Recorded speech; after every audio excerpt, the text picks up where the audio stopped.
අද අප්‍රේල් මාසේ 23 ජනාධිපතිවරණයේදී මෛත්‍රීපාල සිරිසේන මහත්මයා විසින් ඉදිරිපත් කරන ලද වැඩපිළිවෙල අප්‍රේල් මාසේ 23 වෙනිදාගෙන් අවසන් විය යුතුව තිබුණා.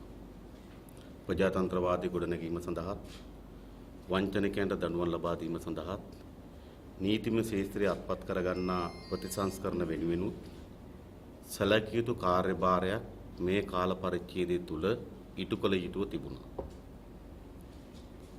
නමුත් ආපසු හැරී බලනකොට එම කාල පරිච්ඡේදයේදී ජනතාව අපේක්ෂා කරන ලද පසුගිය ජනාධිපතිවරණයේදී ජනතාව ඡන්දය ලබා දීමේදී තමන්ගේ අරමුණු සහ උවමනාවන් බවට පත් වූ දේ බොහෝ දේ කරන්න මග ඇරුණු තත්ත්වයක් නිර්මාණය වෙච්ච බව තමයි දැන් පෙන්눔 කරමින් තිබෙන්නේ.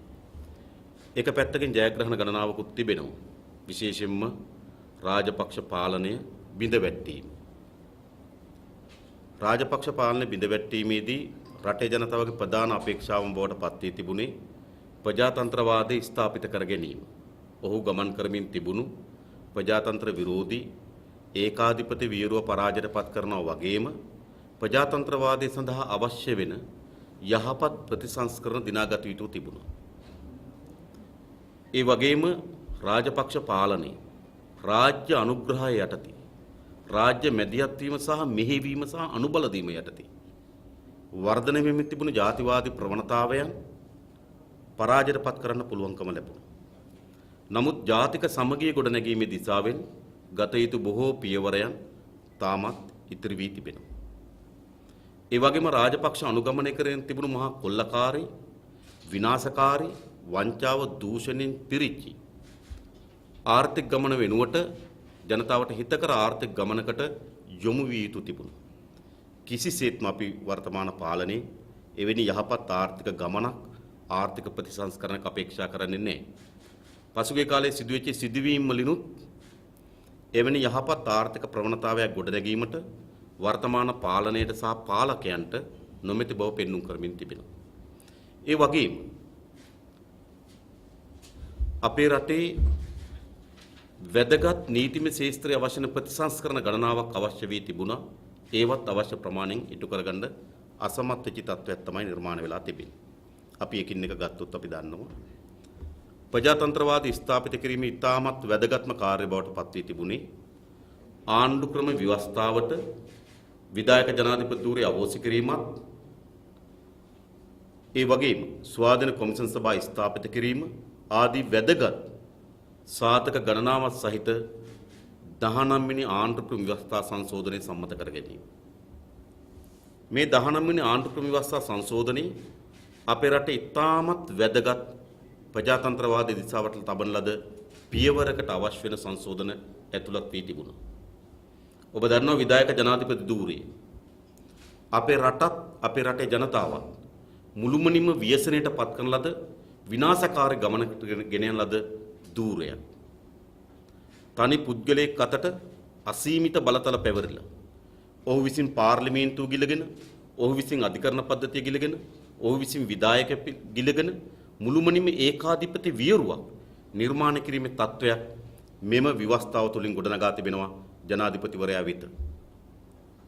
එම විධායක ජනාධිපතිවරයා සතුව තිබෙන බලතල 19 වෙනි ආණ්ඩු ක්‍රම ව්‍යවස්ථා සංශෝධනය හරහා විශාල බලතල ප්‍රමාණයක් කිසිවෙකුටත් අයිති නොවන බලතල බවට පත් වෙනවා. උදාහරණයකට ගත්තොත්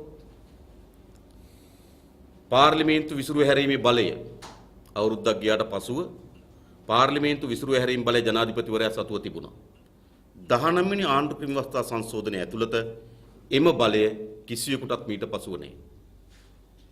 ඒ වගේම ඕනෑම දෙයක් කොට අධිකරණ හමුවට ගෙන යාමට නොහැකි බලයක් ජනාධිපතිවරයාට නිර්මාණය වී තිබුණා. 19 වෙනි ආණ්ඩු ක්‍රම ව්‍යවස්ථා සංශෝධනය හරහා එවැනි කිසිදු පුද්ගලයෙක් උසාවියේ මුක්තිය නොලැබෙන තත්ත්වයක් නිර්මාණය වෙලා තිබෙනවා. එනිසා විධායක බලතල සතුතුමුණු සැලකිය යුතු බලතල ප්‍රමාණයක් කිසිවෙකුටත් අයිති නොවන තත්ත්වයක් ඇති වී තිබෙනවා. ඒක අහෝස් වෙන බලතල. ඒ වගේම තවත් වැදගත් බලතල ප්‍රමාණයක් ස්වාධීන කොමිෂන් සභාව වෙත පැවරෙනවා. ශ්‍රේෂ්ඨ අධිකරණ අග්‍රවිනිශ්චයකාරවරයා පත් කිරීම, පොලිස්පතිවරයා පත් කිරීම, පාර්ලිමේන්තු මහලේකම්වරයා පත් කිරීම විගණකාධිපතිවරයා පත් කිරීම වෙනි රාජ්‍ය විවිධ අතිශය වැදගත් තනතුරු පත් කිරීම තිබුණේ ජනාධිපතිවරයා සතුව. එම පත් කිරීම සැලකිය යුතු ප්‍රමාණයක් ස්වාධීන කොමිසම් සභාව වෙත පැවරෙනවා. ඒ වගේම පොලිසිය රාජ්‍ය සේවී බඳවා ගැනීම, උසස් කිරීම, මාරු කිරීම මුළුමනින්ම ජනාධිපතිවරයා සමග සමීපත කණ්ඩායමක් අතේ තිබුණා. ඒ බලය ස්වාධීන කොමිසම් සභාව වෙත පැවරෙනවා. ඒ වගේම තවත් බලතල ප්‍රමාණයක් අග්‍රාමාත්‍යවරයා ප්‍රමුඛ කැබිනට් මණ්ඩලයට පැවරෙනවා. අපි දන්නවා ලේකම්වරු පත් කිරීම වැනි බලයක් මුළුමනින්ම තිබුණ ජනාධිපතිවරයා සතු.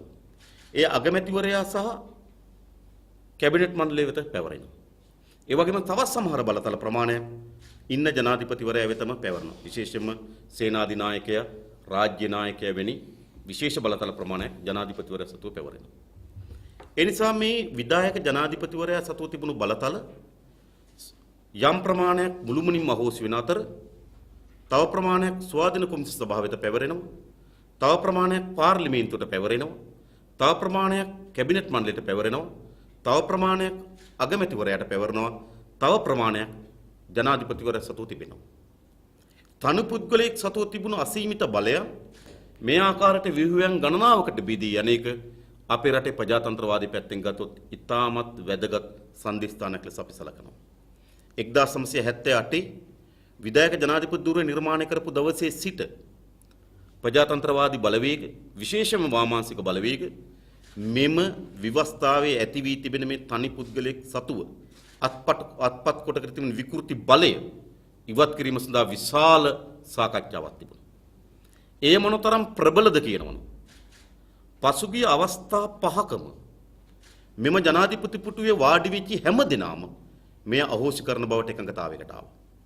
චන්ද්‍රිකා කුමාරතුංග මෙතනිය 94 දී 1999 දී මහින්ද රාජපක්ෂ මහත්මයා 2005 දී සහ 2010 දී මෛත්‍රීපාල මහත්මයා 2015 දී නිසා පසුගිය අවස්ථා 5ෙම මේ ජනාධිපති පුටුවේ වාඩි වූ පුද්ගලයන් මෙම විධායක ජනාධිපතිවරු අහෝසි කිරීමත් එහි බලතල සැලකිය යුතු ප්‍රමාණයක් පාර්ලිමේන්තුවට මා යටින් කියන දායතන වලට පැවරීමටත් එකඟතාවයකට පැමුණුණා.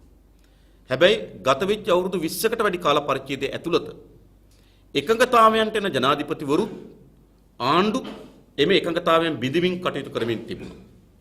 නමුත් මේ ජනවාරි මාසයේ 8 වෙනිදා ජනාධිපතිවරණයේදී බිහි වෙන ලද ජනාධිපතිවරයාට අනෙක් හැම ජනාධිපතිවරයෙකුට වඩා වගකීමක් යුතුයකමක් සහ සදාචාර සම්පන්න භාවයක් තිබෙනවා මේ සංශෝධනය සම්මත කරගන්න.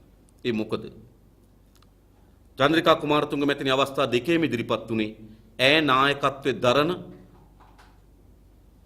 එම පෙරමුණේ ප්‍රධානම පාර්ශ්වය ලෙස ශ්‍රී ලංකා නිදහස් පක්ෂ නියෝජනය කරමින්. මහින්ද රාජපක්ෂ මහත්මයා දෙපාරම ඉදිරිපත් වුණේ ඔහුගේ සන්ධානය ඇතුළේ ඔහු නායකත්වයේ දරන ශ්‍රී ලංකා නිදහස් පක්ෂයේ ලොකුම පංගුවක් බවට පත් කරගනිමින්.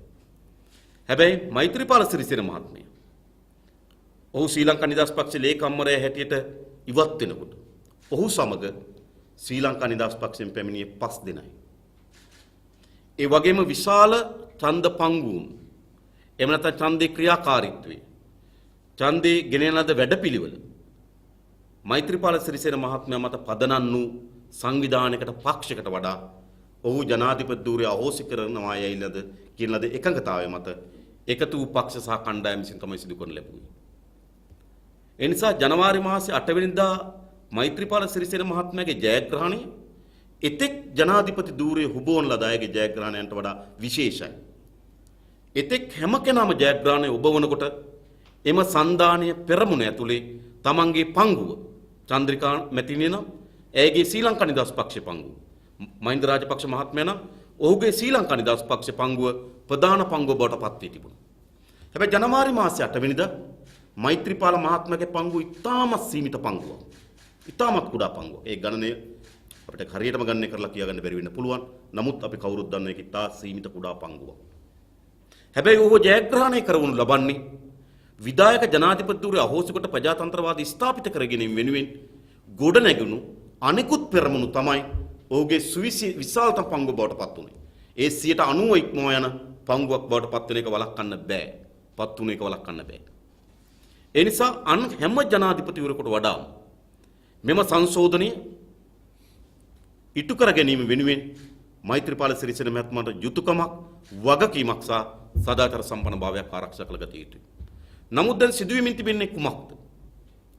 අපි දන්න ඕනෑම ව්‍යවස්ථා සංශෝධනය සම්මත කර ගැනීමේදී වැදගත් කරුණු කිහිපයක් සම්පූර්ණ විය යුතුයි.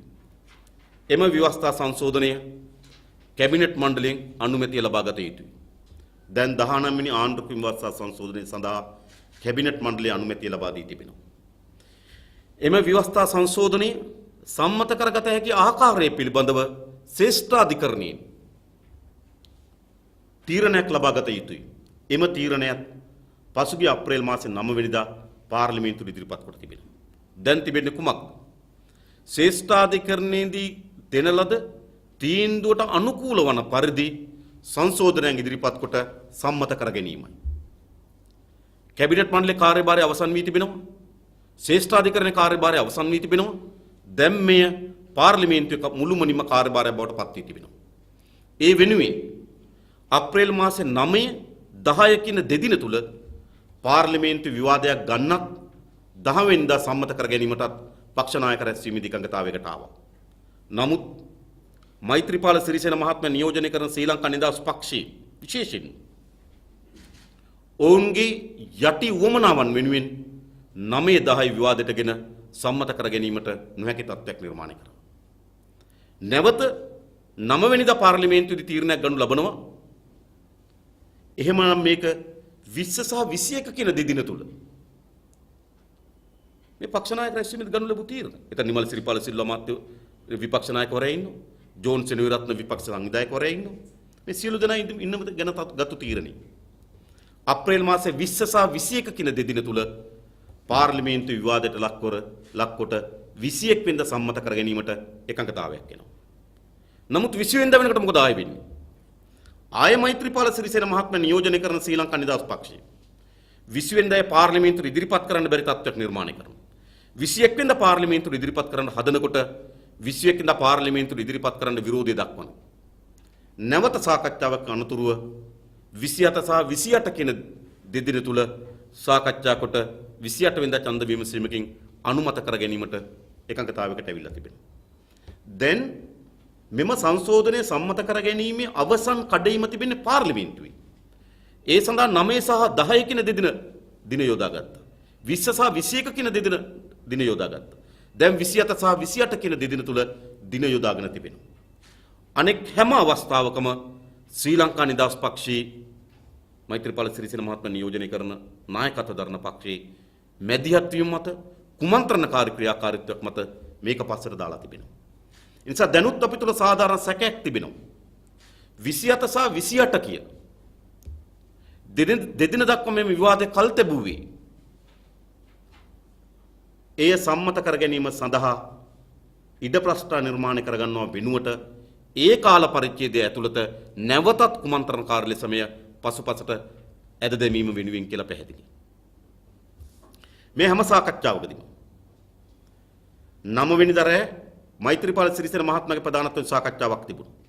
එහිදීත් ඔහු එකඟතාවයකට ආව 20 පාර්ලිමේන්තුවට දාලා සම්මත කරගන්න. පාර්ලිමේන්තුවේදී ඒක 21 බවට පත් වුණා. 20 සහ 21 දෙදින බවට පත් වුණා.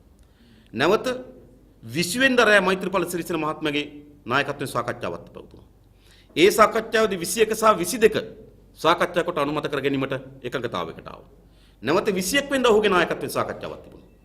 ඒ සාකච්ඡාවෙන් නැවත 27 සහ 28 කියන දෙදින නම් වෙලා තිබෙනවා. මේ හැම සාකච්ඡාවකටම මෛත්‍රීපාල සිරිසේන මහත්මයා සම්බන්ධ වී තිබෙනවා. ඔහුගේ එකඟතාවය ලැබී තිබෙනවා.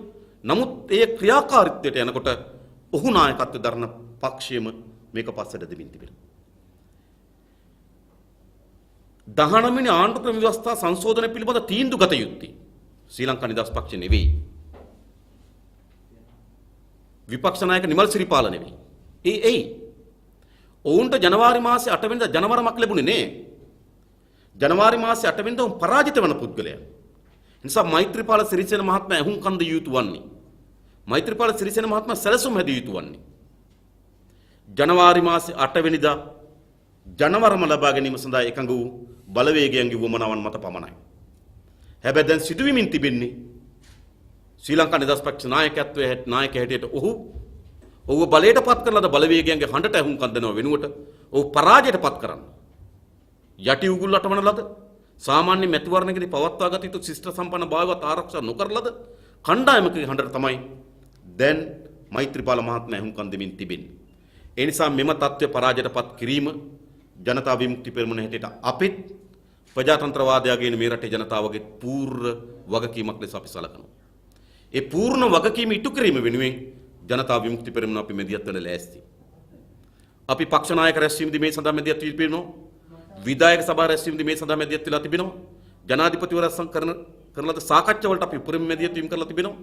මෙම සංශෝධන සකස් කර ගැනීම වෙනුවෙන් ඇති කරන ලද සාකච්ඡාවලට බොහෝ අවස්ථාවල අපි සම්බන්ධ වී තිබෙනවා.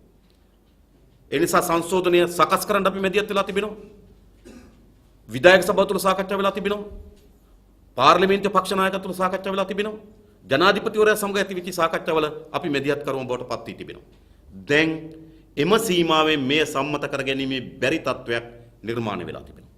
ඒ නිසා අපි ලෑස්ති මේ රටේ ජනතාව සමග පාරට බැස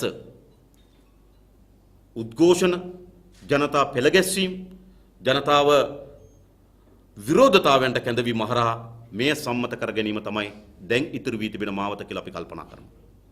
ඒ නිසා අපේ පක්ෂය හෙට දිනේ හවස 4ට කොළඹ දුම්රියපොළ ඉදිරිපිටින් මේ කොටුව දුම්රියපොළ ඉදිරිපිට මෙම සංශෝධනය සම්මත කර ගැනීම වෙනුවෙන් ආණ්ඩුවටත් විශේෂම ජනාධිපතිවරයාටත් ඒ වගේම පරාජයට පත් වෙන ලද ශ්‍රී ලංකා නිදහස් පක්ෂ කණ්ඩායමටත් ප්‍රබල විරෝධයක් දැක්වීම වෙනුවෙන් අපි විරෝධතා ව්‍යාපාරය හෙට ආරම්භ කරමු. ඒ වගේම ජනතාව දැනුවත් කිරීමේ ව්‍යාපාර, ඒ වගේම කුඩා සම්මන්ත්‍රණ හරහා 27 28 කියන දෙදින තුලවත් පාර්ලිමේන්තුවේ මේ සම්මත කර ගැනීම සඳහා ජනතා පෙළ ගැස්වීමට අපි සූදානම්. 27 28 මේ පාර්ලිමේන්තුවේ සම්මත නොවෙන්නේ නම් හරි පැහැදිලි නැවත මේ පාර්ලිමේන්තුවේ සම්මත වීමට තියෙන ඉඩකඩ අඩුයි.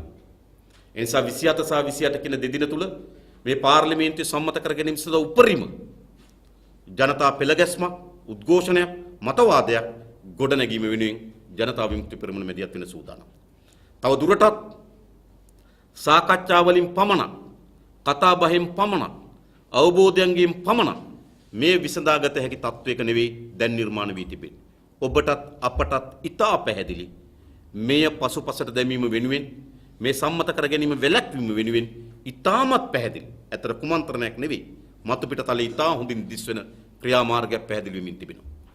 එය මෛත්‍රීපාල සිරිසේන මහත්මයාගේ අනුදැනුම ලැබී තිබෙනවා. ඒට විපක්ෂ නායක නිමල් සිරිපාල සිල්වාගේ මෙදියත් වීම ලැබී තිබෙනවා. ඒට ශ්‍රී ලංකා නිදහස් පක්ෂ බහුතරයක මෙදියත් වීම ලැබී තිබෙනවා. ඒ නිසා කුමන්ත්‍රණයකට වඩා දැන් උඩු තලයට, මතු පිට තලයට දැන් ඇවිල්ලා තිබෙනවා මේ ක්‍රියාවලිය වැළැක්වීම සඳහා ඔවුන් ගෙන යන උපාය මාර්ගය සැලසුම්. ඒ නිසා එය පරාජයට පත් කිරීම දේශපාලන ව්‍යාපාරයක් හැටියට අපටත් ජනතාව හැටියට සියලු දෙනාටත් වගකීමක් තියෙනවා කියලා අපි කල්පනා කරනවා. ඒ වෙනුවෙන් ජනතාව පෙළ ගැස්වීමෙන් අපි කටයුතු කරමින් තිබෙනවා. දැන් ඒ ප්‍රජාතන්ත්‍රවාදී ව්‍යුහයන් ශක්තිමත් කර ගැනීමේ ව්‍යායාමයේ වෙනුවට වෙන සමාජ මතයක් ගොඩනැගීම වෙනුවෙන් ක්‍රියාකාරීත්වය පටන් ගන්න තිබෙනවා. විශේෂයෙන්ම බලය හොබවන ලද රාජපක්ෂ මහත්මයා ඔහුගේ සහචාර කණ්ඩායම දැන් සමාජයේ වෙනස් මතයක් ගොඩනැගෙමින් තිබෙනවා. ඔබට මතකයි 2015 ජනවාරි මාසයේ 8 වෙනිදා ජනතාවට ලබා දෙන ලද ජනවරමේදී ජනතාවගේ ප්‍රධාන අපේක්ෂාවක් තිබුණා මේ වංචනිකයන්ට, දූෂිතයන්ට දඬුවම් ලබා දීම. ලංකා ඉතිහාසයේ මැතිවරණ ව්‍යාපාරයක හොරකම, දූෂණය, නාස්තිය පිළිබඳ සාකච්ඡා වුණා නම් ඒ වැඩියෙන්ම සාකච්ඡා වුණු මැතිවරණ බවට පත් වුණේ ජනවාරි මාසයේ 8 වෙනිදා මැතිවරණය. ඒ වගේම දැනුත් ජනතාව තුළ කනස්සල්ලක්,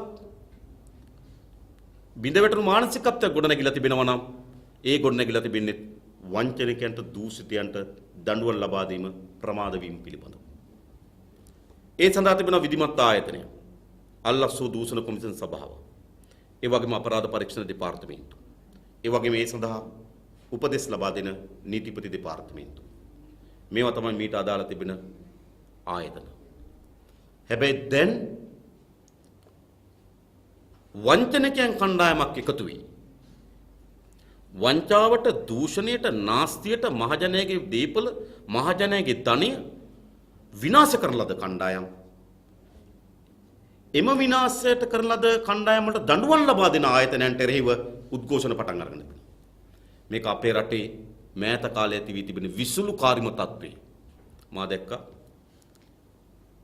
පාර්ලිමේන්තු මන්ත්‍රීවරු 113ක් අත්සන් කරලා ජනාධිපතිවරයාට ලියුමක් යවනවා අල්ලස්සෝ දූෂණ කොමිෂන් සභාවේ අධ්‍යක්ෂ ජනරාල්වරු ඉවත් කරන්න කියලා.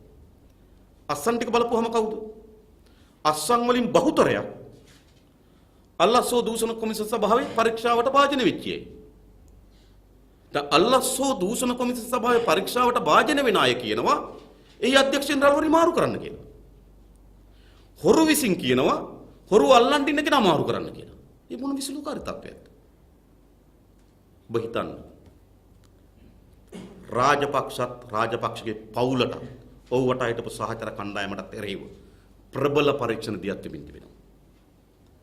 බැසිල් රාජපක්ෂ අමාත්‍යවරයාට එරෙහිව දිවි නැගුමේ විශාල මුදල් ප්‍රමාණයක් එළියට ගැනීම පිළිබඳව පරීක්ෂණ දියත් වෙමින් තිබෙනවා.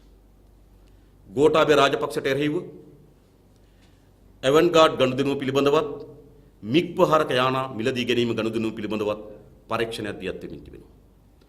සිරන්ති රාජපක්ෂට එරෙහිව සිරිලිය ගිණුම ඔබ දකින්න තියෙකේ සිරිලිය ගිණුමේ හැඳුනුම්පත් අංකේ සිරන්ති රාජපක්ෂගේ 2/9 එම සිරිලිය ගිණුමේ මුදල් වංචාව පිළිබඳව සිරන්ති රාජපක්ෂගේ මෙදිහත් වීම මත සිදු මුදල් වංචාවන් පිළිබඳ පරීක්ෂණ සිදු වෙමින් තිබෙනවා.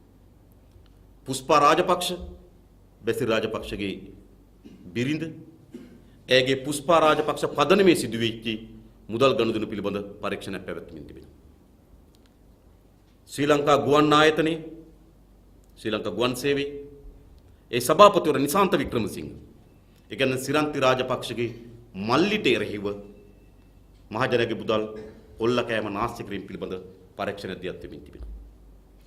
ඒ වගේම යුක්‍රේනයේ හිටපු තානාපති උදයංග වීරතුංග මහින්ද රාජපක්ෂ මහත්මයාගේ පුංචි අම්මගේ පුතා ඔහු යුක්‍රේනයේ කැරලිකරුවන්ට අවියායුධ විකිණීම් පිළිබඳව පරීක්ෂණයක් දියත් වෙමින් තිබෙනවා. ඒ වගේම කාල්ටන් ක්‍රීඩා සමාජයට එරෙහිව නාමල් යෝසිත රෝහිත නියෝජනය කරන කාල්ටන් ක්‍රීඩා සමාජය කෙත්තාරාමී දිවා රාත්‍රී ක්‍රිකට් තරඟවලදී රාත්‍රියේ දැල්වීමට තියෙන බල්බ් විශාල ප්‍රමාණයක් කාල්ටන් නයිට් රේස් වලට ගලවාගෙන ගිහිල්ලා නැවත බාර දී නැතිවීම පිළිබඳ පරීක්ෂණයක් දියත් වෙමින් තිබෙනවා.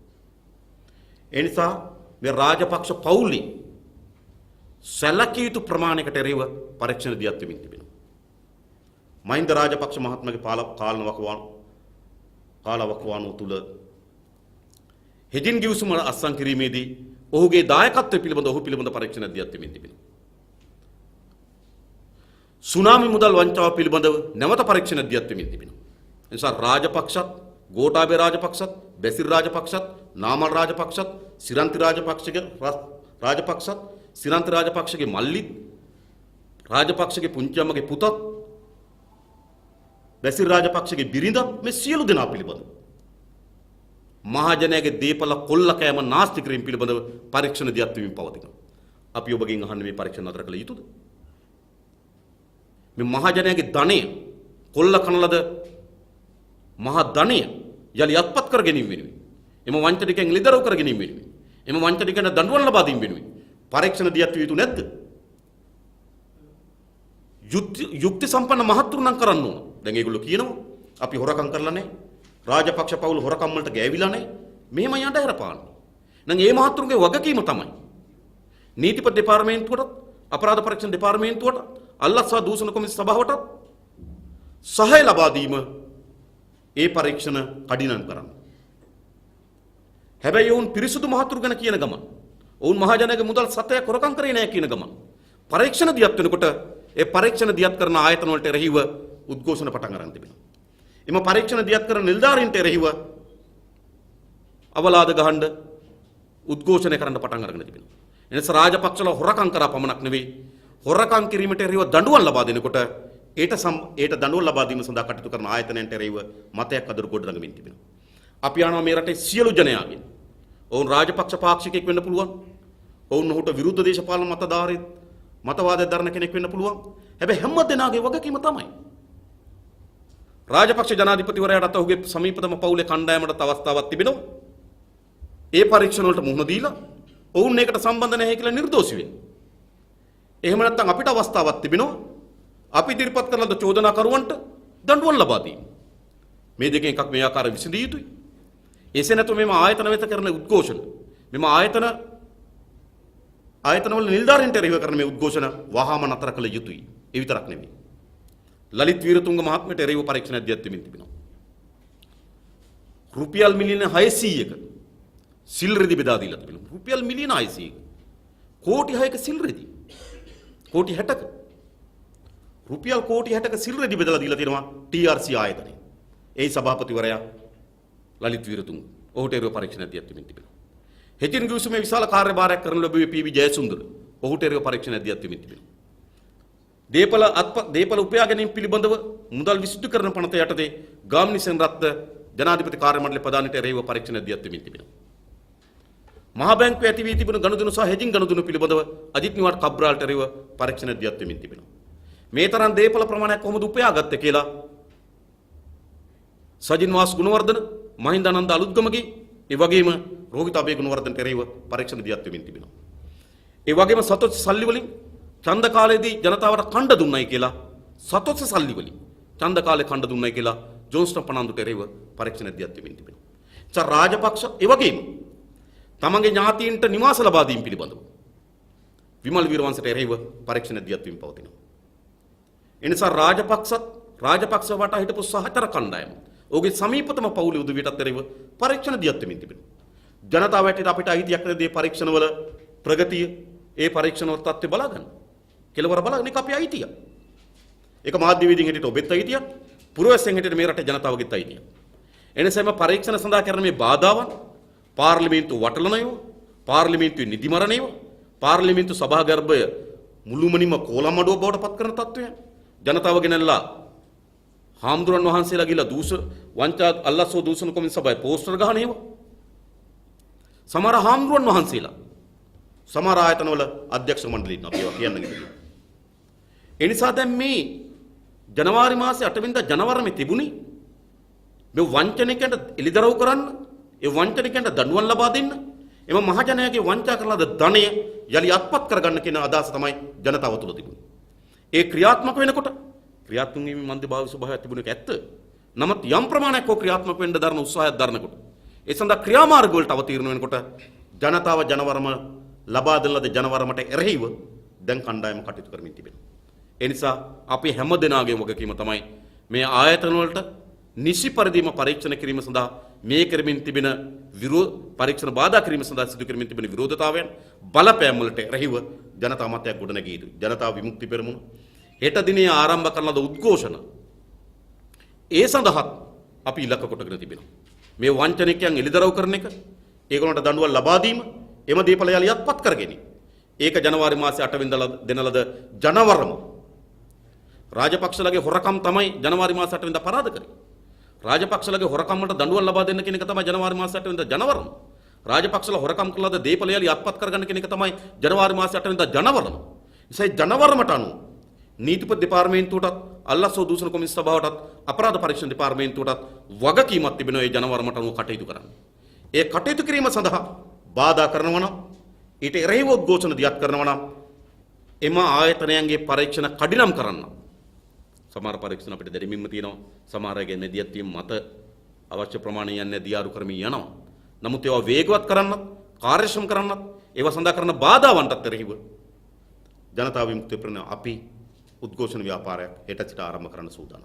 ඒ නිසා මේ ඇතිවීමින් තිබෙන තත්ත්වය ඉතා හොඳින් අපි තේරුම් ගනිමු.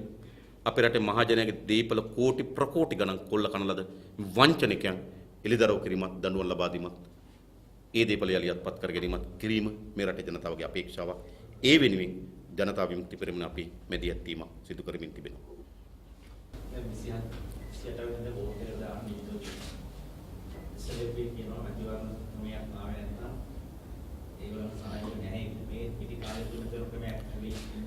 ඔබ හිතන්න දිනේෂ් ගුණවර්ධන අමාත්‍යවරයාගේ තේරීම්කාරක සභාව තිබ්බ අවුරුදු 11ක්. අවුරුදු 11ක් ගිහිල්ලත් පොදු එකඟතාවයකට එන්න බැරි වුණා. නමුත් ජනාධිපතිවරයාත් ඉන්න ලද සාකච්ඡාවේදී අපි එකඟතාවයකට ආවා. ඊට පස්සෙ ජනාධිපතිවරයාත් එක්ක අපි මේ එකඟතාවය වෙනස් වෙන සාකච්ඡාවක් අපි සිදු කරලා නැහැ. ජනවාරි මාසේ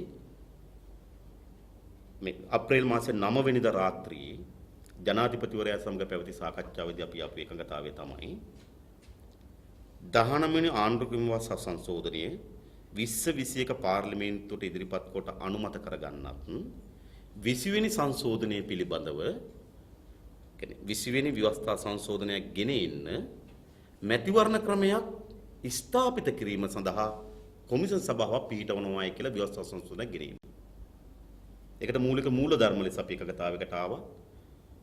මනාප ක්‍රම ඉවත් වෙන මිශ්‍ර ක්‍රමයකින් යෝජිත ආසනයට മന്ത്രിවරයෙක් වග කියන ජනතාවගේ කැමැත්ත සාධාරණ ලෙස පිළිඹු වෙන මැතිවරණ ක්‍රමයක් සකස් කිරීම වෙනුවෙන් කොමිෂන් සභාවක් පත් කිරීමට ව්‍යවස්ථා සංශෝධනයක් ගෙනීම. මේක තමයි එකගතාවය. එම කොමිෂන් සභාව විසින් අවුරුද්දක් ඇතුළත මැතිවරණ ක්‍රමයක් සකස් කොට වාර්තාවක් ලබා දෙන්න ඕන පක්ෂ නායකින් වෙත. මේ තමයි එකගතාවය. එතකොට දැන් මෛත්‍රීපාල සිරිසේන මහත්මයා උත්සාහ කරන්න ඕන තමන්ගේ පක්ෂය ඇතුලේ එදා පක්ෂ නායකයන්ගේ රැස්වීමේදී එන ලද එකඟතාවයට අනුව තමන්ගේ පක්ෂ මෙහෙවන්න. එසේ නැතුව ඒකඟතාවයට ඇවිල්ලා තමන්ගේ පක්ෂ වෙන එකඟතාවයන්ට කටයුතු කරනවා නම් එයින් පෙන්눔 කරන්නේ එක්ක මෛත්‍රීපාල සිරිසේන මහත්මයාට තමන්ගේ පක්ෂේ මෙහෙව ගන්න බෑ. එසේ නැත්නම් මෛත්‍රීපාල සිරිසේන මහත්මයා දැනුවත්වම තමන්ගේ පක්ෂයට වෙන උපදෙස් දෙනවා. මේ දෙකන අපිට තේරුම් ගන්න ඕනේ. ඒතර දැන් මේක තමයි එකඟතාවය. හැබැයි ඒ එකඟතාවය එසේ තිබියදී මෛත්‍රීපාල සිරිසේන මහත්මයාම නියෝජනය කරන මධ්‍යම කාරක සභාව රැස්වීමකදී ශ්‍රී ලංකා නිදහස් පක්ෂයේ මධ්‍යම කාරක සභාව හෝ පාර්ලිමේන්තු මන්ත්‍රීවරු රැස්වීමකදී දෙකෙන් එකකදී ඔවුන් අලුත් මැතිවරණ ක්‍රමයක් සකස් කිරීම වෙනුවෙන් මෛත්‍රීපාල සිරිසේන මහතා ශ්‍රී ලංකා නිදහස් පක්ෂ කමිටුවක් දානවා. මට මතකයි ජී.එල්. පීරිස් අමාත්‍යවරයා, නිමල් සිරිපාල සිල්වා අමාත්‍යවරයා, ඩිලාන් පෙරේරා අමාත්‍යවරයා නියෝජනය කරන කමිටුවක් දානවා. හිටපු ඇමතුරු. ඒක දැන් මෙතන එකඟතාවය වෙනයි, පක්ෂය ඇතුළේ තීරණය වෙනයි. ඔහු පක්ෂය ඇතුළේ ගත යුතුව තිබුණේ එදා පක්ෂ නායකයන්ගේ තීරණය අනුව. මොනවා කරත් 27 සහ 28 ඡන්ද ක්‍රමයක් පිළිබඳ සංශෝධනයක් ගියන්න බෑ. ඔබ දන්නවා. ඒ ව්‍යවස්ථා සංශෝධනය ගැසට් කරන්න ඕන. ගැසට් කරලා පාර්ලිමේන්තුවට ඉදිරිපත් කරන්න ඕන. පාර්ලිමේන්තුවට ඉදිරිපත් කරලා දින 7ක කාලයක් දෙන්න ඕන. ඊට පස්සේ ඒ පිළිබඳ ශ්‍රේෂ්ඨාධිකරණයට යන්න තියෙන අයට තව සති දෙකක කාලයක් දෙන්න ඕන. ඊට පස්සේ පාර්ලිමේන්තුවට ඉදිරිපත් කරන්න. පාර්ලිමේන්තුවේ සති 3ක කාලයක් න්‍යාය පුස්තකයේ තියෙන්න ඕන. ඊට පස්සේ පක්ෂ නායක රැස්වීම දෙකඟ වෙලා ඒ 20 වෙනි සංශෝධන කවදද ගියන්නේ කියලා තීරණය කරන්න. ඒක උපරිම වේගයෙන් ගියත් උපරිම දිනවක් වාන වලට හරියට ගියත් මේ මාසයේ අග වෙන එක වළක්වන්න බෑ. එහෙනම් දැන් මේ මැතිවරණ ක්‍රමයේ හෙට්ටු කරන්නේ නැවත 28 වෙනිදා මේක සම්මත කර ගැනීම වළක්වන්න. මැතිවරණ ක්‍රමයක් පිළිබඳ අද එකඟතාවයකට ආවත් ඒ සංශෝධනයේ පාර්ලිමේන්තුවට ගේන්න වෙන්නේ මේ මාසයේ අග භාගයේදී. ඒ නිසා මේ දරන උත්සාහය තිබෙන්නේ නැවතත් 28 වෙනිදා මෙය සම්මත කර ගැනීම සඳහා සම්මත කර ගැනීම වැළැක්වීම සඳහා ධර්ම ප්‍රයත්නයක් ලෙස තමයි ඡන්ද ක්‍රමයේ සම්බන්ධ කිරීම තිබෙන්නේ කියලා ඉතා පැහැදිලි. දැන් ඔබතුමාගේ ඉස්සෙල් කතාවේ කියුණා මේ මහබැංකු ගනුම් කර සම්බන්ධ පරීක්ෂණ පැවැත්වෙනවා කියලා. ඒ සම්බන්ධයෙන් මොකක්ද මේ පරීක්ෂණ සිදු වෙලා තියෙන්නේ? එකක් තමයි දැන් වංචනිකයන්ට දඬුවම් ලබා දීමත් ඒ වංචනික දේපල අත්පත් කර ගැනීමත් තමයි ජනවාරි මාසයේ 8 වෙනිදා ලැබුණු ජනවරම.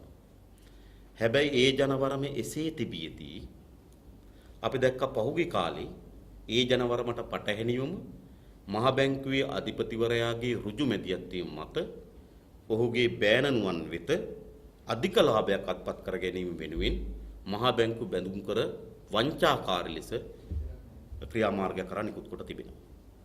දොරේ පැහැදිලිවම ගත්තොත් මහ බැංකුවේ අධිපතිවරයා රනිල් වික්‍රමසිංහ මහත්මයා විසින්ම පත් කරන ලද කෙනෙක්. ඒ වගේම මහ බැංකුව වෙනද තිබුණේ මුදල් අමාත්‍යාංශය යටතේ දැන් තියෙන අග්‍ර අමාත්‍යවරයාගේ ආර්ථික සැලසුම් ඒ අමාත්‍යාංශය යටතේ. මහ බැංකුව හදපු දවසේ සිට තිබුණේ මුදල් අමාත්‍යාංශය යටතේ. ඒත් දැන් ඒක තිබෙන්නේ අග්‍රාමාත්‍යවරයා යටතේ. ඒත් මහ බැංකුව තිබෙන්නේ අග්‍රාමාත්‍යවරයාගේ යටතේ. පත් කිරීමත් අග්‍රාමාත්‍ය රනිල් වික්‍රමසිංහ මහත්මයාගේ ඍජු මැදිහත් වීමෙන් ඒ වගේම පත් කරන ලද පුද්ගලයා ගත්තොත් ශ්‍රී ලංකා පුරවැසියෙක් නෙවෙයි, ඔහු සිංගප්පූරු පුරවැසියෙක්. අපිට පහුගිය අවුරුදු 9ක අත්දැකීම් තිබෙනවා ඇමරිකන් පුරවැසියන් අපේ රට කරපු විනාශය පිළිබඳව. දැන් පටන් අරන් තිබෙනවා සිංගප්පූරු පුරවැසියන්. ඔබ දන්නවා අපේ මහ බැංකුව ගත්තොත් මහ බැංකුවෙන් තමයි මුදල් නෝට්ටු නිකුත් කරන්නේ. බ්‍රිතාන්‍ය අධිරාජ්‍යවාදීන් ඉන්න කාලේ මුදල් නෝට්ටු අත්සන් කරේ බ්‍රිතාන්‍ය පුරවැසියෙක්. 1953 දක්වා අපේ මුදල් නෝට්ටු අත්සන් කරේ බ්‍රිතාන්‍ය පුරවැසියෙක්. 1953න් පස්සේ ශ්‍රී ලංකා මුදල් නෝට්ටු අත්සන් කරේ මහ බැංකුව අධිපතිවරයාට ශ්‍රී ලාංකික පුරවැසියෙක්. දැන් පළමු වතාවට 2015 දී අපේ ශ්‍රී ලංකා මුදල් නෝට්ටු අත්සන් කරන්න පටන් ගන්නවා නැවත සිංගප්පූරු පුරවැසියෙක්. 1953 දක්වා බ්‍රිතාන්‍ය පුරවැසියෙක් දැන් යලි අත්සන් කරන්න පටන් ගන්නවා සිංගප්පූරු පුරවැසියෙක්. එතකොට ඒ පැත්තෙන් බැලුවත් මේ පත් කිරීම සිදු නොවිය යුතු එකක්. ඒ වගේම ඒ බැඳුම් කර නිකුත් කිරීම පිළිබඳ කරන ලද පරීක්ෂණය කිසිසේත්ම අපි සෑහීමකට පත් විය හැකි කණ්ඩායමකට නෙවෙයි අග්‍රාමාත්‍යවරයා විසින් පත් කරනු ලැබුණා. විශේෂයෙන්ම සමහර අය අපි දන්නවා එක්සත් ජාතික පක්ෂයේ නාම යෝජනා පත්‍ර අවුස්සලා බැලුවොත් ඒ නාම යෝජනා පත්‍ර සහතික කරන නීතිඥයා තමයි මේ කමිටුවේ සමාජිකයෙක් බවට පත් වෙලා තිබෙන්නේ. ඒ නිසා පරීක්ෂණයත් ඒ පරීක්ෂණ කණ්ඩායමක් පිළිබඳවත් අපිට කිසිසේත්ම සෑහීමකට පත් වෙන්න බෑ. ඒ නිසා බැඳුම් කර නිකුතුව තුල තිබෙන්නේ පහුගිය ආණ්ඩුවත් තමගේ හිතවතුන් මම දැක්කා හිටපු ජනාධිපතිවරයෙක් ප්‍රසිද්ධිය කළා තිබුණා. තමගේ හිතවතුන් බේරගන්න නේද? කටයුතු කරා කියලා ඔහු මේ ළඟදී ප්‍රසිද්ධ පන්සලකදී ප්‍රකාශ කළා තිබුණා.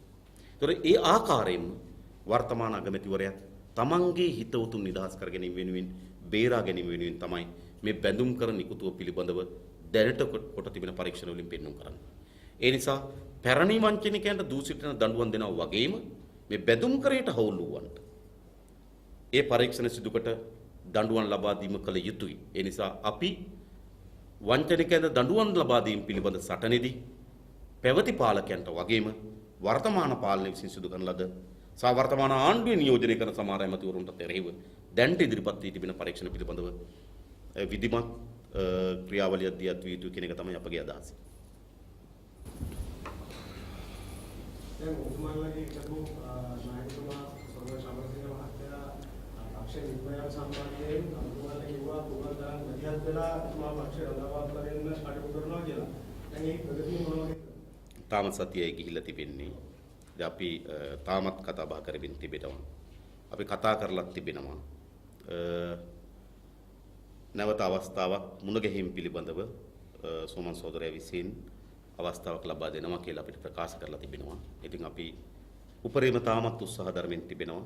අපේ පක්ෂ දිගු කාලයක් වැඩ කරපු අපේ පක්ෂ අතිශය දුෂ්කරතාවයන් අවස්ථාවේදී අපේ පක්ෂය ආරක්ෂා කොට ශක්තිමත් කිරීමේ මැදිහත් වුණු සෝමන් සෝදරයා යලි අපේ පක්ෂයට කැඳවගෙන වෙනුවෙන් අපේ පක්ෂ ක්‍රියාකාරීත්වයට කැඳවගෙන වෙනුවෙන් පක්ෂයක් හැටියට අපි උපරිම මැදිහත් වෙමින් තිබෙනවා. මම හිතන්නේ තව ගත වී තිබෙන සතියකට ආසන්න කාලයක් තාමත් අපේ මැදිහත් වීම අවසන් කොට නැහැ.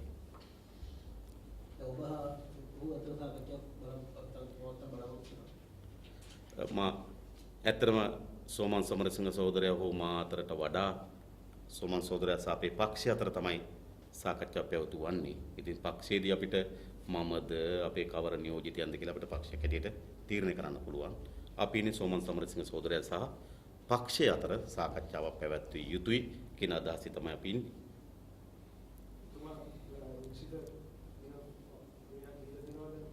නෑ තවම අවසන් එහෙම දිනයක් අපිට ලබා දීලා නැහැ. දැන් ඉදිරියට මේ යාම අක්ෂයට මොන වගේ විදිහට බලපෑම් උනොත් දැන් ඉතින් මහමැතිවරණට ඔබතුමාලා අවගේ මැතිවරණත් එක්ක යම් මතකමකට ආපු පක්ෂයක් මේ එල්බී යමත් එක්ක ලොකු අභිවෘද්ධියක් අපිට තිබෙනවා අපි දේශපාලන ගමනක යනවා. ඒ දේශපාලන මතය අපි සමාජයට ඉදිරිපත් කරමින් යනවා. ඒ දේශපාලන ගමන සඳහා සෝමන් සහෝදරයා අපිට එක්ක සම්බන්ධ වෙනවා තවත් ශක්තියක් තවත් ධෛර්යයක්. අපි එළඹෙන මැතිවරණ වේවා අනෙක් දේශපාලන ක්‍රියාමාර්ග වේවා ඒවා ජනතා විමුක්ති පෙරමුණ ලෙස ඉදිරියට ක්‍රියාත්මක වීම තමයි අපි අභිලාෂය. ඉතින් ජනතාව මැතිවරණදී ලබා දෙන ප්‍රතිඵල අපිට පූර්ව නිගමනයකට යන්න අවශ්‍ය නැහැ. අපි හිතනවා අපි අත්පත් කරලා දීලා තියෙන රටේ ජයග්‍රහණ, අපේ පසුගිය කාලේ දේශපාලන ක්‍රියාකාරීත්වය, ඒ වගේම වර්තමාන අපේ ක්‍රියාකාරීත්වය නේද? ඒවා පිළිබඳ ජනතාවට විශාල විශ්වාසයක් තිබෙනවා. ඒ විශ්වාසය මැතිවරණවලදී ප්‍රකාශයටපත් වේවි කියන දැඩි විශ්වාසකින් යුතුව තමයි මැතිවරණ ක්‍රියාමාර්ගයට අවතීර්ණ වෙලා තිබෙන්නේ.